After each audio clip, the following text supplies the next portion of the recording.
ika-9 ng Enero taong 1945, dumating ang hukbo ng Estados Unidos sa pamumuno ni General Douglas MacArthur sa bunuan kilala rin bilang Blue Beach sa Lingayen, Pangasinan, malapit sa Dagupan. Mula rito, mabilis na kumalat ang puwersa ng kalayaan sa Central Luzon nang walang masyadong pagtutol mula sa mga kalaban. Hindi inaasahan ng mga Hapon ang paglapag ng mga sundalong Amerikano sa Lingayen Gulf, kaya't nagulat sila at hindi makapagbigay ng matinding depensa.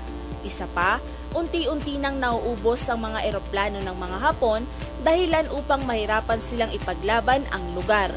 Dahil sa desperasyon, umatras ang mga Hapon papunta sa kabundukan. At ang ilang mga Hapon na natira sa Maynila ay naghanda para sa huling paglalaban.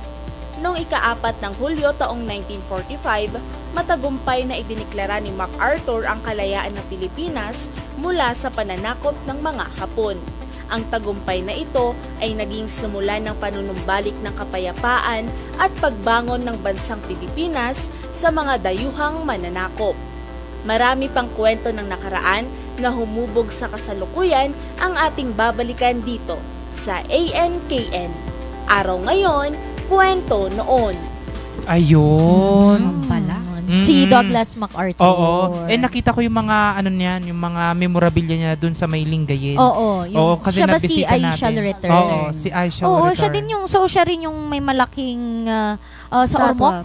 Oo, siya yung siya may po yun. nakaganon. Yung mga nakaganon, yung mga paparating sila. yung mga pabalik na. Alright. Ay, malaki din nga naman ang part ng kasaysayan ng Lingayen. Kasi dito sa Northern Luzon, doon dumaong. Dumaong. Very strategic. Si Vanessa, anong isi-share mo? Oo. Tama nga naman. Tama din.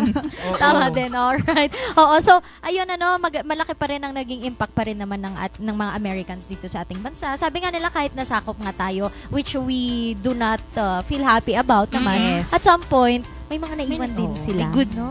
things na ginawa. Kagaya ng natin, we can speak English. Oo nga, galing nga.